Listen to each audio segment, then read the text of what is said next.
আমি বাড়িতে আসার পর এই জিনিসটা দেখে অবাক হই। দেখেন এটা কিন্তু একটা হিংস্র পাখি যেটাকে পোষ মারানো হয়েছে। যথাসম্ভব এটা একটা বাজ পাখি বা বাজহরি। তো এটা কিভাবে পাইছে, কে পাইছে, কার কাছে আছে, আমরা সেটা একটু জানার চেষ্টা করবো। আপনার নামটা একটু বলেন। শম্ভু দাস। শম্ভু দাস, এই যে পাখিটা এটা আসলে মূলত কোথায় পাইছেন? এটা পাইছি এই যে রামানন্দপুর, আচ্ছা আচ্ছা, এই যে মানবপুরের মাদ্রাসার পাশে, এই যে যেখানে 7 দিন পরে আসছিল পানির ভিতরে। জি জি জি। এটা মারা যাওয়ার তখন আমাকে ডাকে দিয়েছে। জি। বাচ্চারা এটা মারা যাওয়ার কথা, আপনার কাছে মাছ আছে, আপনি এটা নিয়ে। এটা কি ঝড়ে পড়ে গেছিল নাকি? ঝড়ে। ঝড় তুফানে পড়ে গেছিল, ওইখান থেকে কালেকশন করছিলেন? তখন আমি ওই এটা নিয়ে পশু হাসপাতালে নিয়েছিলাম। আচ্ছা আচ্ছা। এখানে ওরা ওষুধ দিয়েছিল। জি। তখন লগলো খাবার পরে এটা সুস্থ হয়েছে। চিকিৎসা করেছিলেন? চিকিৎসা করেছেন, আচ্ছা আচ্ছা আচ্ছা। এবারে প্রায় ননিল ওরা 15 বার উপরে নিয়েছি। জি। ওই দাগনমিয়া পশু হাসপাতালে। এটার বয়স কত হবে বা কত বছর আগে পাইছিলেন এটা? 21 মাস। এরপর পুরো সময়টা কি আপনি লালন পালন করছিলেন? হ্যাঁ, আমি করি, আমার বাড়ির আমার মেয়েরা করে, আমার পরিবারও খাওয়ান দাওয়ান দেয়। আচ্ছা, আপনার বাচ্চাকে যে এত কাছে রাখছেন, না না, এটা আমার নাতি। আক্রমণ করবে না? না, ওরা নাতি কিছু করে না, আমার নাতি নাতু দুনো। তার মানে হচ্ছে এটা পুরোপুরি পোষ মেনে গেছে, আমাদেরকে আক্রমণ করবে? আমরা আমাদেরকে আলগালো করে করে, মানে বাইরে মানুষকে করবে? হাতে নেওয়া যায়? হ্যাঁ নেওয়া যায়। আমি হাতে নিতে পারবো? হ্যাঁ পারবেন। দিমু, আপনি ওদিকে দিয়ে যান। তাহলে আমি একটু হাতে নিয়ে দেখি, হ্যাঁ, দেন, যদি দেন, আমি দেন, ভয় পাই। দেন, দেন, না হাত দেন না, ছড়া যাবে নি কেন? না, কিছু করতে না, দেন, না হাত দেন। বিসমিল্লাহির রহমানির রহিম। দাও একটু ফাঁসে লাগান। হ্যাঁ দাও দাও, আর একটু ফাঁসে লাগান। ওকে। হ্যাঁ হ্যাঁ, এটা কিন্তু নখ দিয়ে মনে হচ্ছে যেন একটু ইয়ে করতেছে, যদিও মানে ওই যে ব্যথা লাগতেছে না আমার, হালকা একেবারে একেবারে হালকা। দেখেন এই যে এটা কিন্তু একটা হিংস্র পাখি যেটাকে কিন্তু পোষ মারানো হয়েছে। মানুষ চাইলে যে আসলে কি না পারে।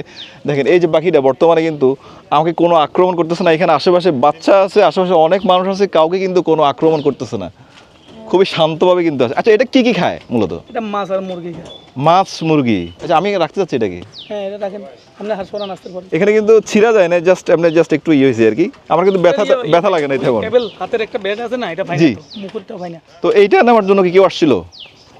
না, অনেকজন বিক্রি করার জন্য বলে, আমার মানে টাকা দিতে হবে। আচ্ছা, তো বিক্রি না না না না না, বিক্রি করবেন না? সারি দিমু। তো কষ্ট করে যে লালন পালন করলেন, না এটা সারি দিমু। আপনার একটা আত্মার টান হয়েছে এর সাথে, আপনি ছেড়ে দিবেন? অবশ্যই আছে। ছেড়ে দিবেন? হ্যাঁ আচ্ছা কালকে চলে গেছে, চলে যাওয়ার পরে ওই পুকুরে তো পড়ে গেছে, এ উঠতে পারেনি। তো আচ্ছা, তারপরে আবার যাই নিয়েছি বাড়িতে।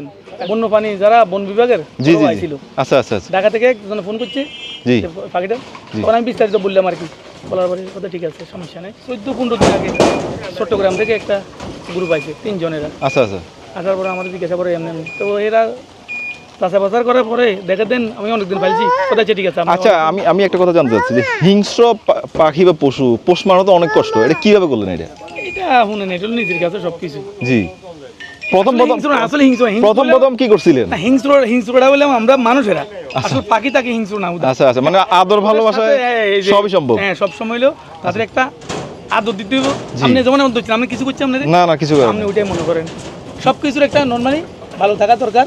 ভালো থাকলে কত হয়েছে যত্ন নিতে হবে, যত্ন নেবেন, আপনি সব কিছু ঠিক আছে। ওই যে একটা কথা আছে না, ভালোবাসায় সবই সম্ভব, মানে আপনার বেলায় ঠিক এমনটাই হয়েছে নাকি? না এটা বাঁধি রেখেছি, এটা ছাড়ি দিলে কোনো সমস্যা নেই। আচ্ছা বাঁধি রেখেছি, ওই কিছু পোলা মাইন আছে টুকটাক একটু আঘাত করতেছে। আচ্ছা আচ্ছা আচ্ছা, মানে সেফটির জন্য মূলত এটা বেঁধে রাখছেন? এটা ছাড়ি দিই, আমার বাড়িতে ছাড়ি দিব। এইটা নিয়ে আপনার ভবিষ্যৎ পরিকল্পনা কি? না বাবুরে কোনো পরিকল্পনা নাই, আমি আজ যদি চলে যা আজও ছাড়ি দিব। আমার এই ভিডিও করতে গেলে আমি সরি যাই, এরা করে ছাড়ক, আমার কোনো সমস্যা নেই। আচ্ছা আচ্ছা আচ্ছা, সোজা কথা হলো একটাই, আর কিছু না বাবু। আচ্ছা আচ্ছা, অনেক অনেক ধন্যবাদ। সুন্দর একটা জিনিস দেখাইলেন, সুন্দর একটা কাহিনী শুনালেন, গল্প শুনালেন, অনেক অনেক ধন্যবাদ আপনাকে।